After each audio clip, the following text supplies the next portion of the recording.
Welcome to the Slop Farm. Enjoy the video. You start by verifying prerequisites. Confirm consistent schemas, accessible unique ID, and clean attribute lists. Once done, pick the attributes that carry the most signal. Email plus normalized name and DOB works well, because strong inputs reduce false positives. Next, choose whether to create a hash-based key or a composite key.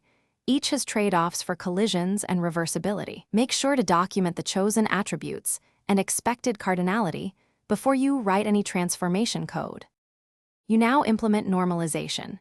Trim whitespace, lowercase, strip punctuation, and normalize accents so matches aren't broken by formatting differences. Then standardize phone numbers and dates into canonical formats, replacing missing pieces with explicit tokens to preserve key shape. After normalization, construct the key. Either deterministically concatenate fields with separators or compute a salted hash for privacy. Choose a stable salt and record its version.